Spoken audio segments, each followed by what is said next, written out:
इसका नाम है अजपा। हम न जपें और जाप हमारा पिंड न छोड़े। आज बगैर भगाए मन भागता है, उस समय बगैर लगाए लग जाएगा। और उसी का नाम पराबाणी है। परम तत्व परमात्मा से स्पर्श करा देने वाली वाणी है। अब उस वो प्रकृति पार प्रभु सबूरवासी उस प्रभु को जानने के लिए अन्य वाणी में परिवर्तन नहीं आएगा। आवश्यक है जप, किंतु जप खत्म हो जाता अजपा में। आवश्यक है अजपा, धारावाही चिंतन हो गया तो वो अजपा भी उसमें विलीन हो जाती है अनहद में। तो जप मरे अजपा मरे, अनहद हूँ मर जाए, सूरत समानी शब्द में ताही काल ना खाए। जप अनिवार्य, ये नहीं कि वो गलत। जप मरे कब? जब अजपा की जागृति आ गई। अजपा अनिवार्य। अजपा मरे कब? जब अनहद की जागृति हो गई। आज हम भजन करते हैं 2 घंटा, 6 घंटा, 8 घंटा, किंतु एक समय ऐसा आता है चिंतन धारावाही हो जाता है। जागत में सुमिरन करे, सोवत में लोलाए, सूरत डोर लागी रहे, तार टूट ना जाए। जब तक जागो सुमिरन करो, सो तो भली प्रकार बैठ के चिंतन में लग जाओ, भली प्रकार सूरत लग जाए चिंतन में, तब आहिस्ते से प्रणाम नमन करके निद्रा लाभ लो। सो के उठो तो भक्त देना स्वरूप हृदय में आ जाए। संकल्प आवे तो नाम 8 पहर लागा रहे, तार टूट ना जाए। उस वक्त यही चिंतन मापतोल से ऊपर उठ जाता है, जिसका नाम है अनहद। अनहद की एक बाहरी भूमिका। और अनहद हूँ मरी जाए कब? जब सूरत समानी शब्द में ताही काल ना खाए। सूरत जिस शब्द को श्रवण कर रहा था शब्द में समा गई, मन की दृष्टि समाप्त हो गई, शब्द मात्र रह गया। तो मन मिटा माया मिट्टी हंसा बेपरवाह, जाका कछु ऊंचाई सोई सहंसा। मन के इस निरोध और विलय की अवस्था काल में भगवान जो हैं, जिन विभूतियों से युक्त हैं, वो सामने होंगे और आप में दृष्टि बन के खड़े हो जाएंगे। आपको समझ लेना पड़ेगा, नहीं समझोगे तो समझा भी लेंगे। यदि भगवान को काल खाता होगा तो आपको भी खा लेगा। अर्थात श्वास पर भजन का उतार चढ़ाव, श्वास पर नाम जप का पूज्य गुरु महाराज का आदेश था। जो श्वास का भजन नहीं जानता, ऐसे साधकों को महापुरुष लोग अपने कुटीर में 2 रोटी भी नहीं देते थे। क्यों? कि स्वयं गुमराह है, पथभ्रष्ट है, घूम घूम के उल्टा सीधा बोल के और 10 आदमी को गुमराही तो करेगा। हम बोले महाराज 2 रोटी के लिए क्यों भगा दिया? बोले तय का जनी है, को पात्री के दान दे से दाता नष्ट हो जावा करते। तो चित दे शब्द सुनो श्वासन लगी, तो उठत मधुर धुन रागरी मोरी सूरत सुहागिन। तू सुहागिन है, हर समय भगवान के निर्देशन के नीचे चलने वाली सूरत है। शब्द सुन और जागरूक हो जा, चिंतन में लग। अगली लाइन में कहते हैं भगवान से अवश्य मांगो चरण सी, लेकिन क्या मांगो? प्रश्न इतना ही है, चरण शीश धई विनती करी हो, चरण भगति विमल वर मांगरी, तो मोरी सूरत सुहागिन। चरणों में शीश को रख दो, समर्पण कर दो, विनय करो और क्या मांगो? भक्ति विमल वर मांगरी, मोरी सूरत सुहागिन। विभक्ति माने होता है विभाजन, अलगोजी। भक्ति माने होता है प्रभु से जुड़ना। प्रभु मैं सदा आपसे संयुक्त रहूं साधना काल में, अंत में आपसे जो अलग हूं, विभक्त हूं, आप में समाहित हो जाऊं। ये भक्ति की चरमोत्कृष्ट अवस्था है, विभक्ति समाप्त हो जाए। नानक ने मांगा, गुरु नानक साहब ने मांगा, प्रभु ये आशीर्वाद दो कि मैं आपको भा जाऊं, आपकी दृष्टि पथ में सदा बना रहूं, एक पल भी आपकी दृष्टि से अलग न हूं। ये भक्ति की निम्नतम सीमा और विलय हो गया, विभक्ति समाप्त हो गई, विभाजन खत्म हुआ। भक्ति की चरमोत्कृष्ट अवस्था जब दर्शन, स्पर्श और प्रवेश मिल जाए, वहां भक्ति पूर्ण, भक्त पूर्ण। तो भगवान से विनय करो और अवश्य मांगो। क्या मांगे? तो भक्ति विमल वर मांगरी मोरी सुरत सुहागिन। अंत में कहते हैं, कहत कबीर सुनो भाई साधो, जगत पीठ दे भागरी मोरी सुरत सुहागिन। कबीर कहता है, संतों ध्यान दो, जगत की ओर तो पीठ कर दो। अब सारे व्यवहार की तरफ पीठ करके हम खड़े ही रह गए तो कोई लाभ नहीं, सुस्त चलोगे तो कोई लाभ नहीं। भागो, दौड़ लगाओ, वेग से चलो, मन कर्म वचन से चलो, आगे बढ़ो, चिंतन में लगो। तो जगत पीठ दे, इधर पीठ दिया तो भगवान की ओर रुख हो गया। तो रुख होना पर्याप्त नहीं, फिर भागो, जगत पीठ दे भागरी मोरी सुरत सुहागिन। फिर बड़े वेग से चलो, मन क्रम वचन छाड़ी चतुराई, भजत कृपा करी है रघुराई। सूरत योगिक वांग्मय में, महापुरुषों की वाणी में मन की दृष्टि का नाम सूरत है। परम धर्म है, शाश्वत धर्म है। जब सूरत, जो वासनाओं में, अनंत विकारों में भटकती हुई सूरत मन की दृष्टि सिमट के विदित हो जाए, अचल स्थित ठहर जाए, न भला उद्वेग पैदा हो न बुरा, न भीतर से कोई संकल्प पैदा हो न बाह्य वायुमंडल के संकल्प अंदर प्रवेश करने लगे करें, ये श्वास तेल धारावत खड़ी हो गई हो, उस समय सूरत विदित है। ये परम धर्म है। जिस क्षण सूरत विदित, दूसरे क्षण इस चित्त सूरत के निरोध, मन के निरोध के साथ ही दूसरे क्षण में जो उसकी आड़ में छिपी सत्ता है, उसी का नाम है परमात्मा, उसी का नाम है राम। साधना आपकी पूरी हुई तो परम धर्म श्रुति विदित अहिंसा, पर निंदा सम अघन गरिसा। परम धर्म है, शाश्वत धर्म है सूरत का विदित होना, और यही है अहिंसा। फिर आपकी हत्या करे, आत्म परिणाम से वंचित कर दे, ऐसा कोई विकार जिंदा नहीं। पराकाष्ठा है धर्म की।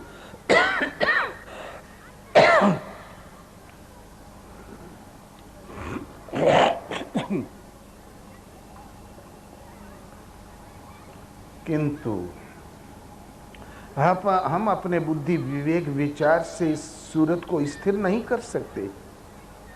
ये तब संभव है जब भगवान योगक्षेम करे। इसलिए श्रुति पथ पालक धर्म धुरंधर गुणातीत अरुभोग पुरंदर। भगवान श्रुति पथ के पालक हैं। जब हम सूरत के पथ पर लगते हैं, वृत्ति को संसार से समेटकर सूरत को चिंतन में लगाते हैं, सूरत की साधना में लगते हैं, तो इस पथ के पालक हैं राम। वो धर्म की धुरी को धारण करने वाले हैं राम। भगवान बताएं, बेटा अब तुम्हारी सूरत ठीक है, अब गलत है। वो अनंत खोखन से काटते हुए ले चले। मन बस होई तबई जब प्रेरक प्रभु वर्जे।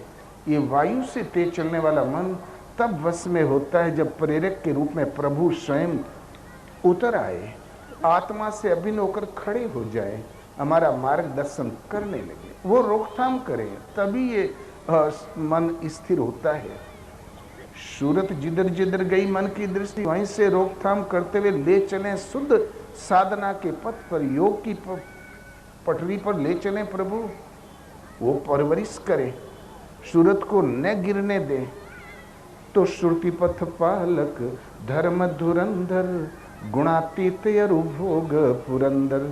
भगवान गुणों से अतीत है, भोगों से अनंत इंद्र के समान है। वो सूरत पद के पालक हैं। मन बस तभी होता है जब प्रेरक के रूप में स्वयं प्रभु उतर आए और रोकथाम करें। उनके संरक्षण में चलते हुए जब सूरत विदित हो गई, श्वास बांस की तरह खड़ी हो गई, तेल धारावत खड़ी हो गई, तत्क्षण जो आत्मा और आपके बीच में जो आने वाले घातक परिणाम है वो शांत हो जाते हैं सदा के लिए, और स्थिति दिला देने वाले परिणाम आपके सामने विदित हो जाता है। यह है अहिंसा, आत्म परिणाम की रक्षा अहिंसा, और आत्म परिणाम का हनन करने वाले सभी विकार है हिंसा। ये मानस की अहिंसा है। भगवान कृष्ण के अनुसार भी वही है, और इसलिए इस अहिंसा की जड़ें बड़ी गहरी है। बाली, जिसका नाम हमारी संस्कृति है, बाली जब मरणासन्न हुआ तो बोले, वो बाली बिगड़ खड़ा हुआ, धर्म हेतु अवतर्यों गुस्साई, मारे मोहि व्याध की नाई। आप तो धर्म के लिए अवतरित हुए थे, व्याध की तरह मुझे मार डाला। भगवान राम, मेरा अपराध क्या?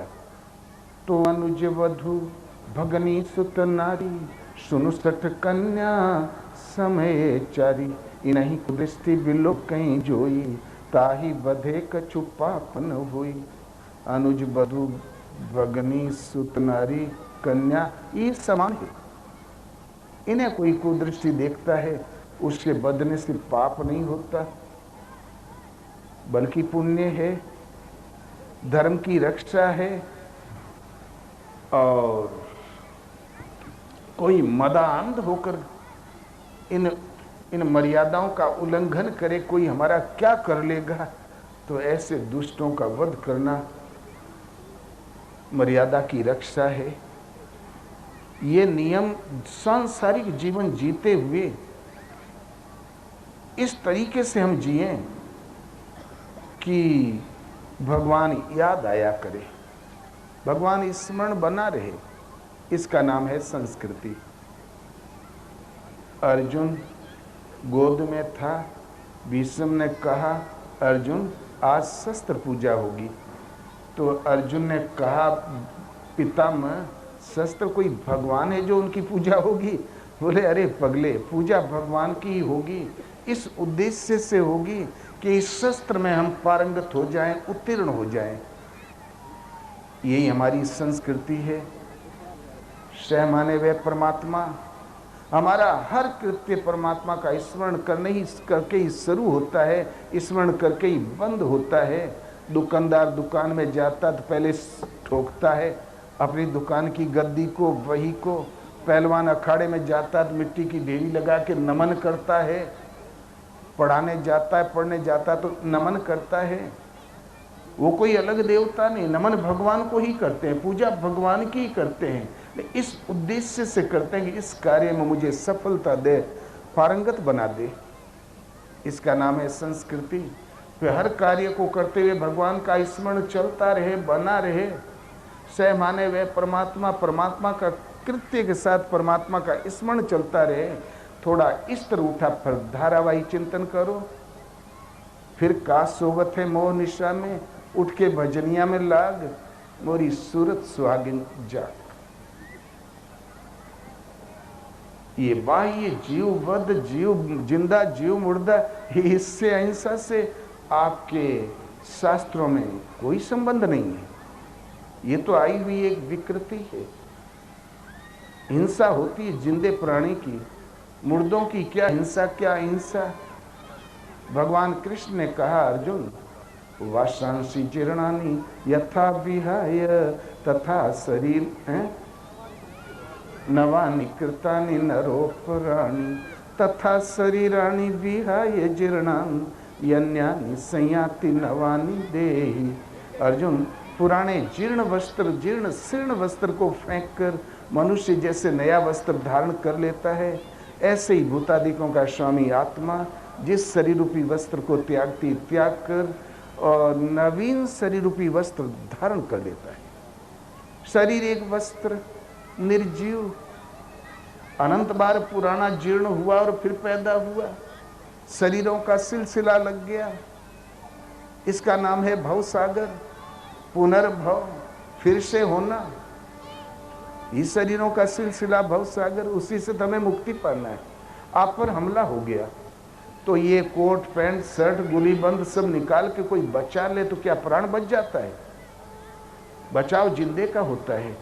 आत्मा ही सत्य है, परम तत्व है। अर्जुन, जिन पुरुषों के द्वारा मन सहित इंद्रिय जीती गई है उनके लिए उन्हीं की आत्मा मित्र बनकर मित्रता बरतती है, परम कल्याण करने वाली होती है। और जिनके द्वारा नहीं जीती गई उसके लिए उसी की आत्मा शत्रु है, शत्रुता बरतती है, अधोगतियों नीच योनियों में फेंकने वाली होती है। इसलिए अर्जुन, तू अपने द्वारा अपनी आत्मा का उद्धार कर, अपने आत्मा को अधोगति में न फेंक। अधोगति में जाना हिंसा है और इससे उद्धार पा जाना, आत्म स्थिति प्राप्त करना अहिंसा है। गीता से भी बाद में अबे नहीं बात समझ में तो आई होगी। कड़ा सब्जेक्ट इसलिए ले लिया कि अब ये हमारा ख्याल है इलाहाबाद ऊपर की क्लास के सब लोग हैं, नहीं तो सस्ता सस्ता। और कड़ा नहीं है, भारत की जोरदार जबरदस्त भ्रांति है। इस भ्रांति ने भारत को गुलाम बना दिया। 10 साधारण ऊंट से लुटेरे आए, पांव पीट दिया, पूरा भारत भागने लगा। क्योंकि 100 में 7 होते हैं क्षत्रिय। टाट के इतिहास के अनुसार आधी हो गई औरतें, 2-1 हो गए मासूम बच्चे। 7 में से आधे निकाल दो, कितना बचा है? 2-1 बच्चे हो गए। 3-4 व्यक्ति पर कब्जा कर लो और बाकी इन भेड़ों को उठा ले जाओ, मार डालो, चाहे बेच दो। यही भारत की गुलामी का कारण है, अहिंसा। यदि शस्त्र उठाएगा शूद्र तो रो रो नरक में जाएगा। अब भला हम लड़े तो नरक जाए, न लड़े तो गुलाम, न लड़े तो सीधा वध। ये एक धर्म की साइन बोर्ड लगा के आड़ में जो अहिंसा नाम की भ्रांति आई, उसको भारत को टुकड़े टुकड़े कर दिया, गुलाम बना दिया, हाथ पीठ पीछे बांध दिए, मरने के लिए बलि का बकरा बना दिया। इसलिए बाहर सामाजिक व्यवस्था है जिनमें संगठन होता है, एकता होती है, वो दुनिया में विकास करते हैं। जिनमें फूट होती है, तू मैं होती है, उनका भाग्य वो कबीले लिखते हैं जिनमें एकता होती है। संसार में कोई ऐसा तरीका नहीं कि आपको एक कर दे सिवाय धर्म के। इसलिए धर्मशास्त्र गीता आप पहचान भर लो। घर घर में माताओं के चूल्हे पर, बच्चों के बस्ते में, बड़े सज्जनों के पास हो। सब एक माँ की संतान, एक थाली के खाने वाले कल हो जाओगे, पूरा विश्व हो जाएगा।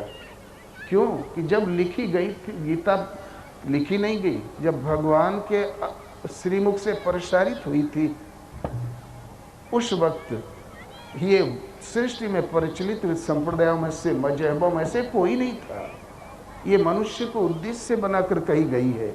अनित्यम सुखम लोकमीमं प्राप्य भजस्व माम। अर्जुन, सुख रहित क्षण भंगुर किंतु दुर्लभ मानव तन को पाकर मैं भजस्व माम, मेरा भजन कर। भजन करने का अधिकार इस 2 हाथ पैर वाले मानव तन को है। आप गीता की 4 आवृत्ति अवश्य करें। और जब आप ही का धर्मशास्त्र है, मानव का विशुद्ध आदि धर्मशास्त्र है, सबको पढ़ना चाहिए। ये हमारा तुम्हारे की दरारों में नहीं फंसाई जा सकती। गीता भारत में रही जरूर, लेकिन किसी का धर्मशास्त्र नहीं बन सकी, क्योंकि जो संप्रदाय बनती हैं उनमें कुछ रूढ़ियाँ आया करती हैं। उन रूढ़ियों का स्थान गीता में नहीं है, इसलिए नहीं बन सकी। हिंदुओं का भी नहीं बन सकी, उनका हो गई वो मनुस्मृति, कलयुग में हो गई पाराशर स्मृति। भगवान करें आप न पढ़ें, और पढ़े हों तो खुशी की बात है। क्या वो स्मृति है? इसलिए अहिंसा, आत्म परिणाम की रक्षा अहिंसा, आत्म परिणाम का हनन करना हिंसा। एक महात्मा बहुत अच्छे थे, शरीर छूटने लगा, बकुला मछली मार रहा था सामने की तालाब में। उन्हें बड़ी दया लगी, उड़ा दिया, मरे तो नरक गए।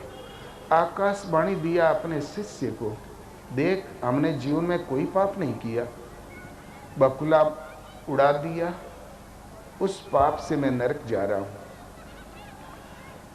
जब उचेला के शरीर छूटने का समय आया तो वही दृश्य सामने, बकुला मछली मार रहा था। उसने सोचा गुरुदेव ने उड़ाया तो नरक गए, मैं नहीं उड़ाऊंगा। नहीं उड़ाया, वो भी नरक गया। आकाशवाणी दिया गुरु भाई को, बोले देख गुरुदेव ने उड़ाया तो नरक गए, हमने नहीं उड़ाया तो नरक जा रहा हूं, तुम संभलना। जब उसके शरीर छूटने का समय आया तब वही बकुला मछली पकड़ रहा था। तुरंत साष्टांग दंडवत किया, भगवान गुरु महाराज ने उड़ाया तो नरक, नहीं उड़ाया उसने तो नरक। तब साष्टांग दंडवत किया, प्रभु आप ही बकुले में हो, आप ही मछली में हो, पता नहीं किसका क्या भोग है, किसके क्या बदले हैं, किसका क्या कौन बदला चुकाया जा रहा है, ये गणित आप जाने। जिसका जो विधान हो वो आप जाने प्रभु, मुझे नहीं मालूम। मुझे केवल गुरुदेव से आदेश मिला था, हर निश्चिंतन कर। मैं चिंतन करता हूँ, डूब गया, शरीर छूटा तो धाम गया। गुरु महाराज और गुरु भाई सबको निकाल लिया। नारद जी ने कहा, भगवान इतने अच्छे महात्मा, आखिर पुण्य ही तो किया था, बकुला उड़ाया, नरक क्यों गए?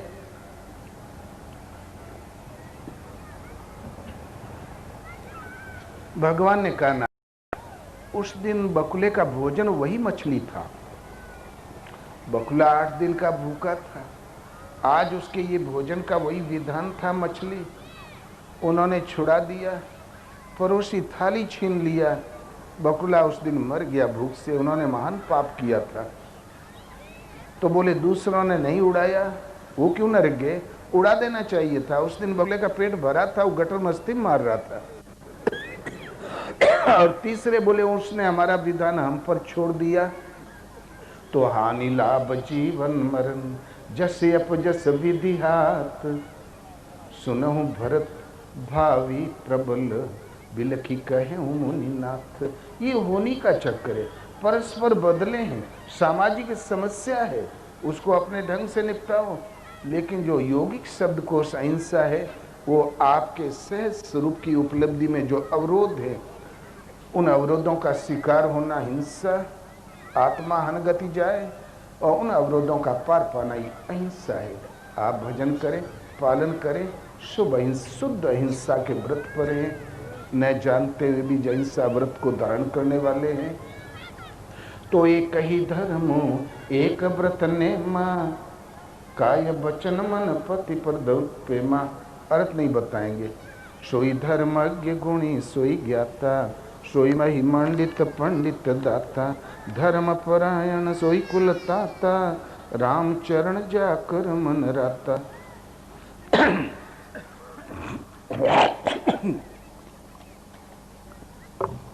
वो कुल धर्म परायण है, वो धर्म का विशेषज्ञ है। सोई धर्मज्ञ गुणी सोई ज्ञाता, पृथ्वी में सम्मानित पुरुष और दान दाता, नीति निपुण सोई परम सयाना, श्रुति सिद्धांत निकते ही जाना।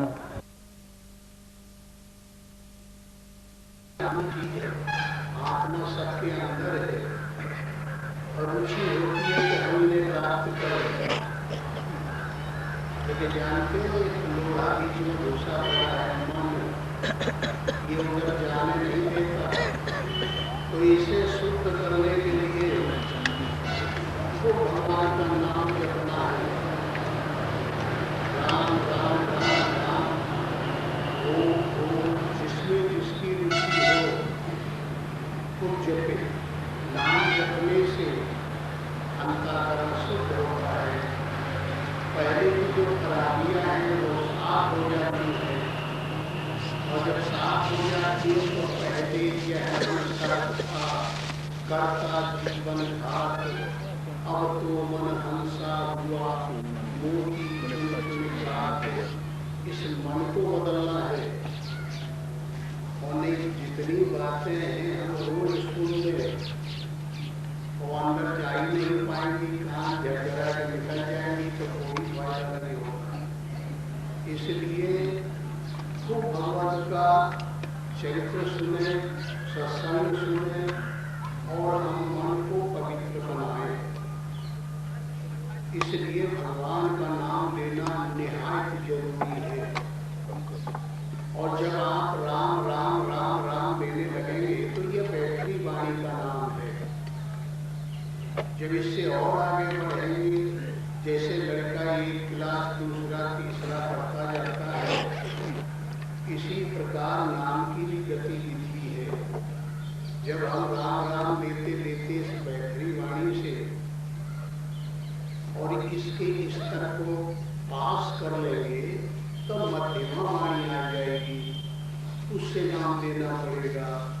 और जो मध्यमा से पास कर लेंगे तो पशंती वाणी आएगी, और पशंती से जब पास करेंगे तब परावाणी आएगी।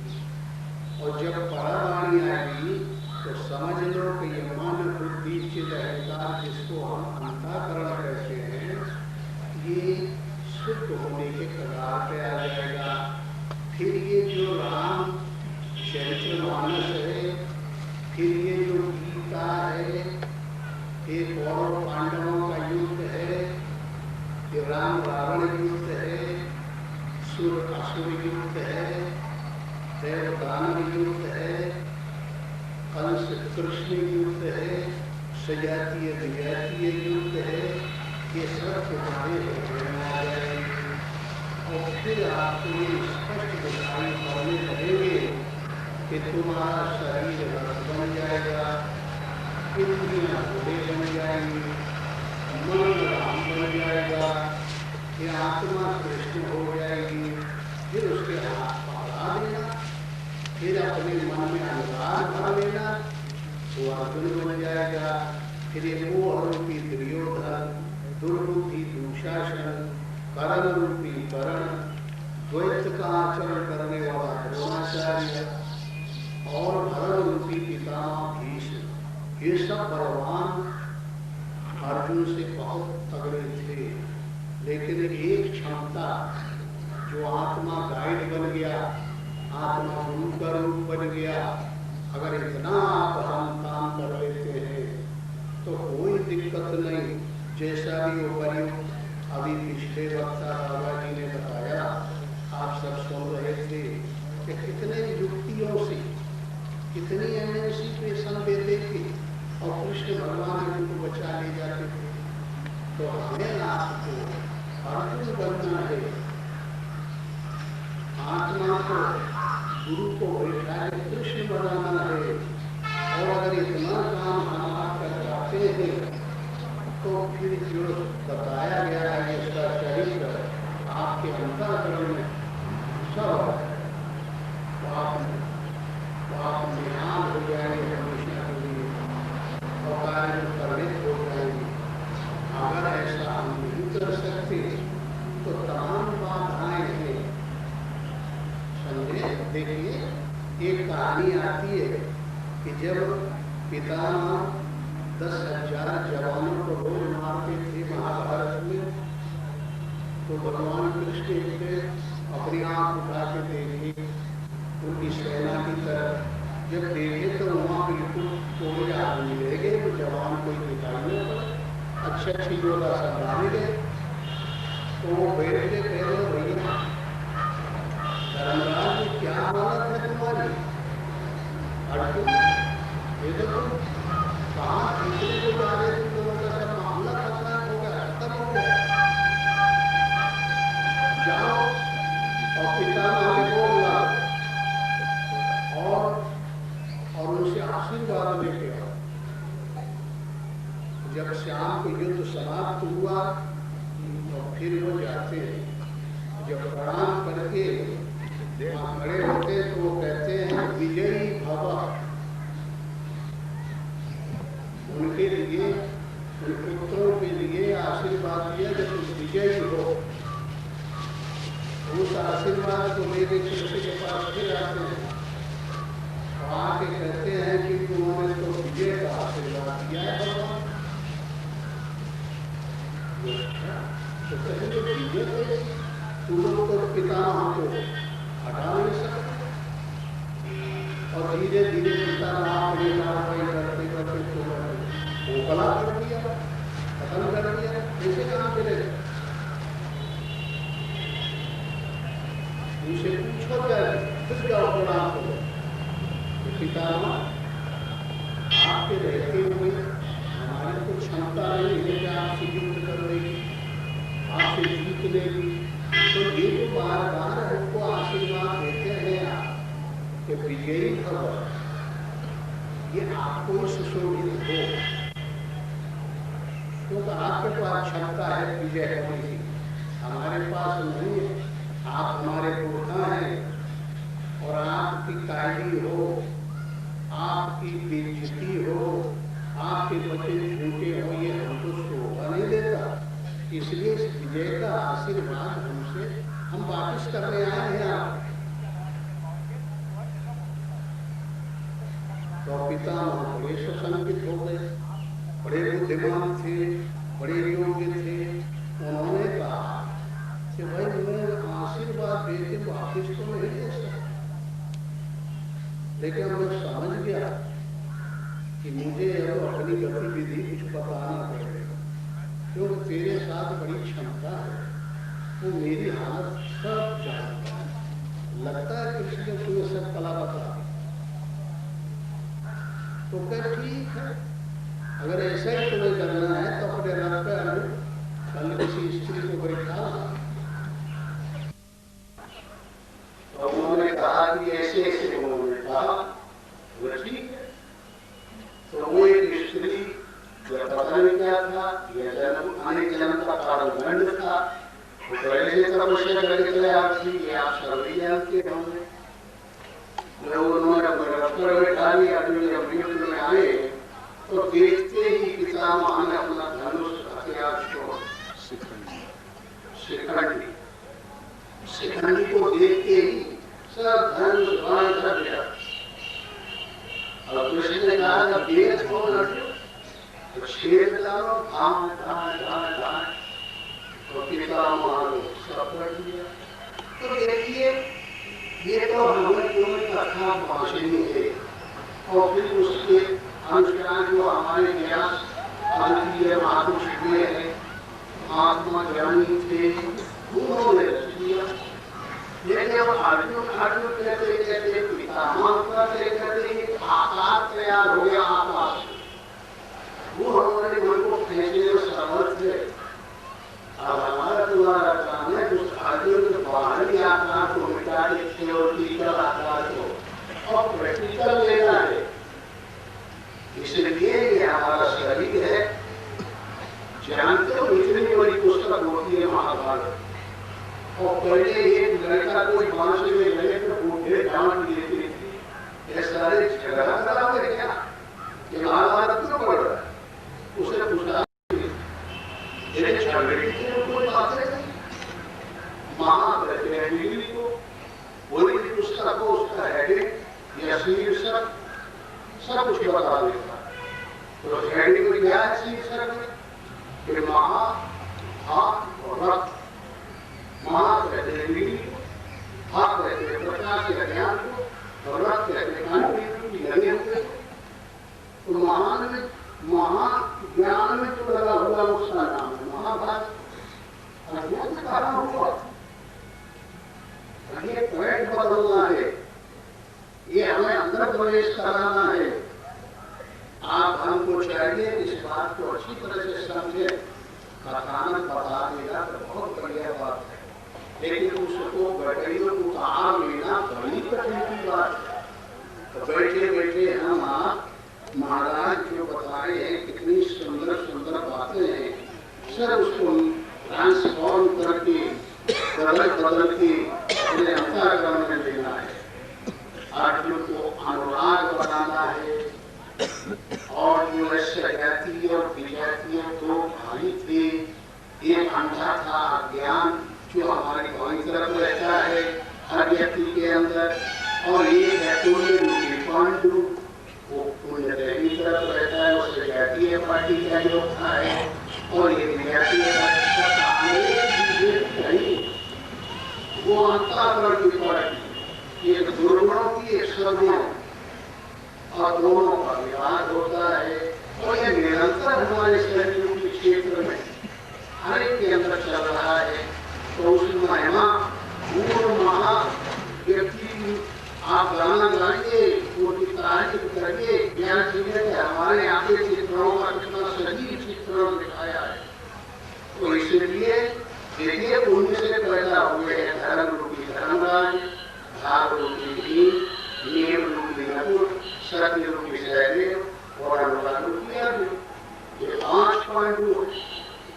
और देखिए कहते हैं कि एक 5 की स्त्री का नाम द्रौपदी था। अगर ऐसी परंपरा कभी किसी महापुरुषों ने डाली इस सृष्टि में, तो आज भी दिखाई पड़नी चाहिए। तो आज हाँ ये देखा जाता है कि एक पुरुष के 2-3 नारी हो सकती है, 4 हो सकती है, 10 हो सकती है, लेकिन अगर एक पत्नी के 10वें पति को कठिन समझ में आता है। तो इसका अर्थ ये है उस महापुरुष का जो इसकी कविता बनाया है कि धर्म हमारे अंदर आ जाए, सुप्रीम तत्व जो हमारा निष्कर्ष है उसको हम ये धारण कर लें, अनुरागपूर्ण और भाव सहित सत्य और नियम 5 तत्वों का जब पालन करने लगे तब फिर ध्यान लग जाएगा भगवान में, तो उसमें जो प्रशक्ति है वो द्रौपदी बन जाएगी। इस तरीके से उन्होंने इसका कंपोजिशन किया है। तो इस बात को जब हम आप समझेंगे तो ये महापुरुषों की वाणियां बहुत जल्दी से समझ में आ जाएंगी। और जब हम बाहर के कार्यकलापों में लगे रहेंगे और ये बातों में प्रवेश नहीं मिलेगा, रोज रोज कथा सुनते रहेंगे, तब भी बहुत दिक्कत आएगी। इसलिए ये सजातीय पार्टी है हमारे आपके अंदर, और विद्यार्थी पार्टी कौन है? अंधा है। एक भाई अंधा कहते हैं अज्ञान को, दृष्टम चेना, जो मन कंट्रोल के बाहर हो जाए।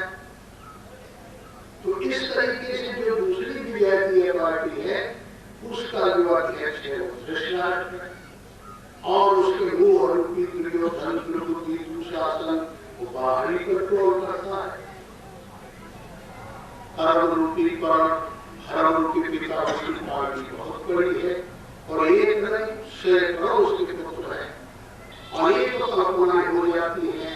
एक काम का चिंतन करते तो स्पंज जैसा दौड़ता है, बार बार बार बार होता है।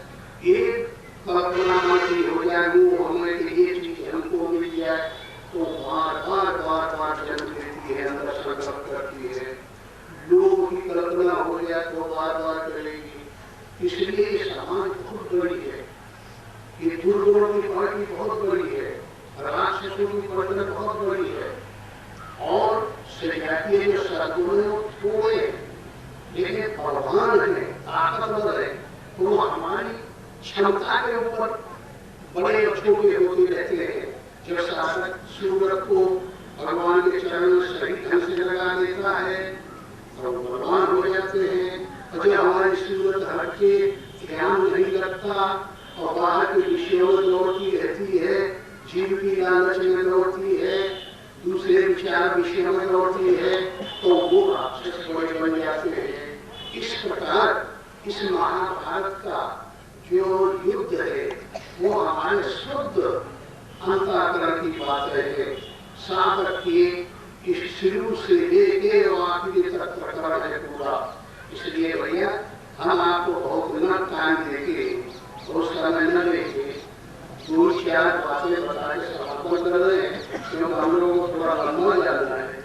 और आप बड़े सौभाग्यशाली हो कि रोज की रोज चाहे वर्षा हो रही है या ये सब बातों की खूब सुना करो, खूब दर दुआ करो, खूब अनुराग पूर्ण हो जाओ।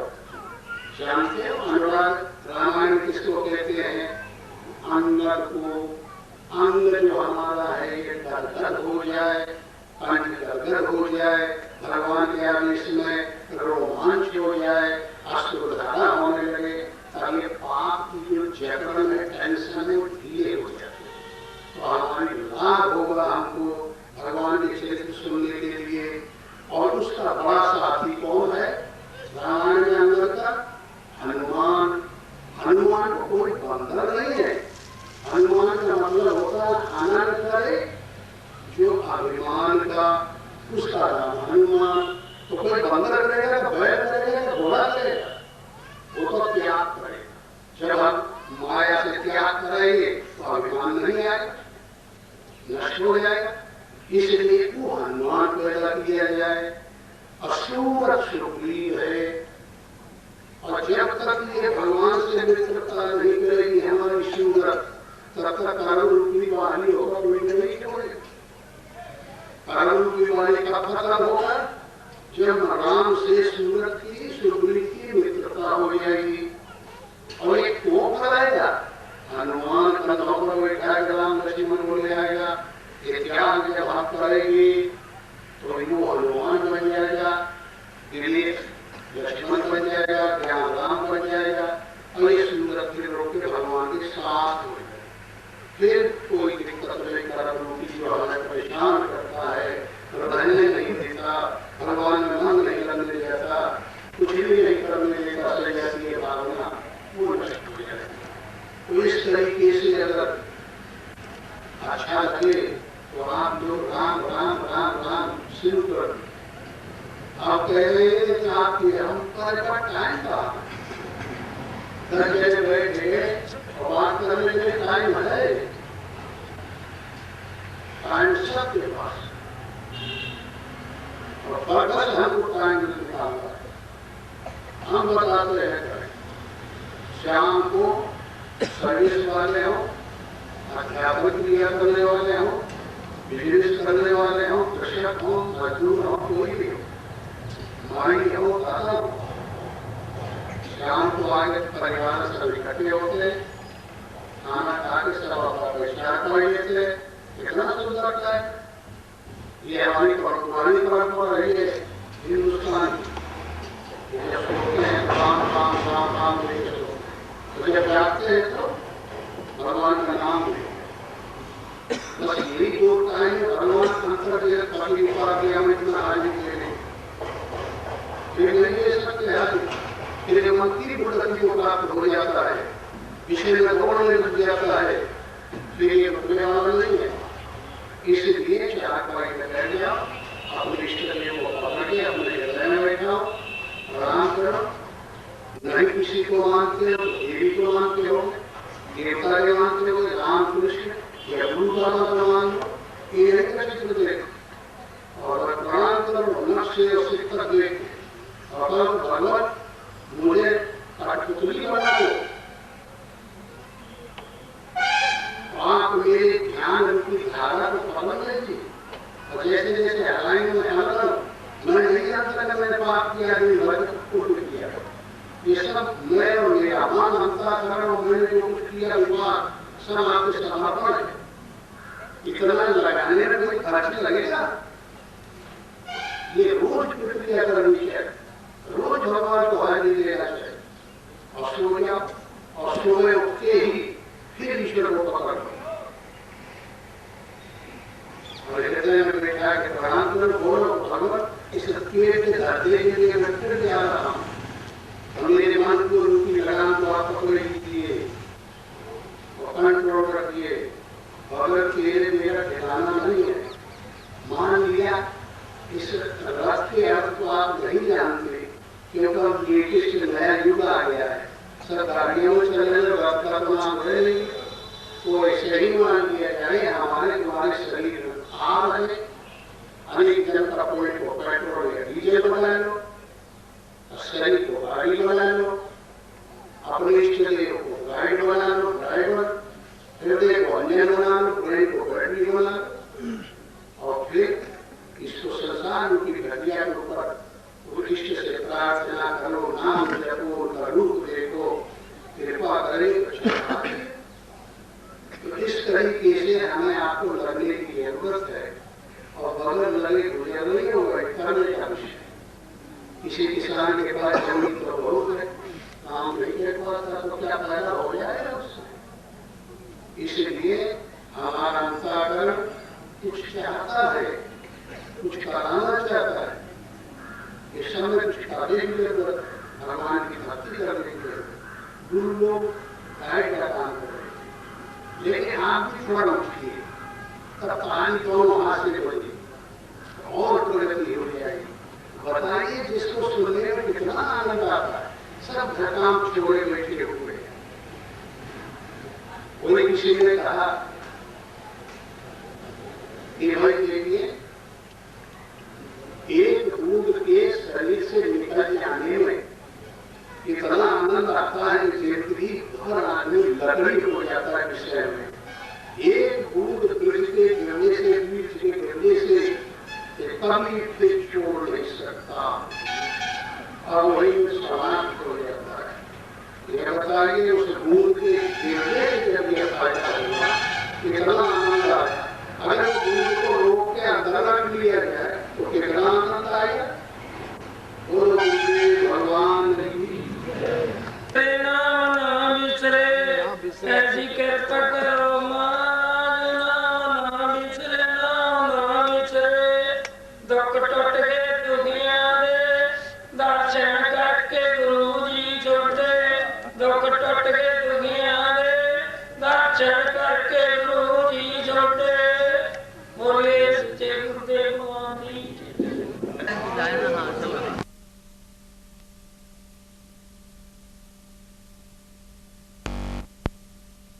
देखो माई लोग इधर से आवे, पुरुष वाले इधर से आवे। हाँ बढ़िया होता है। अरे भाई नहीं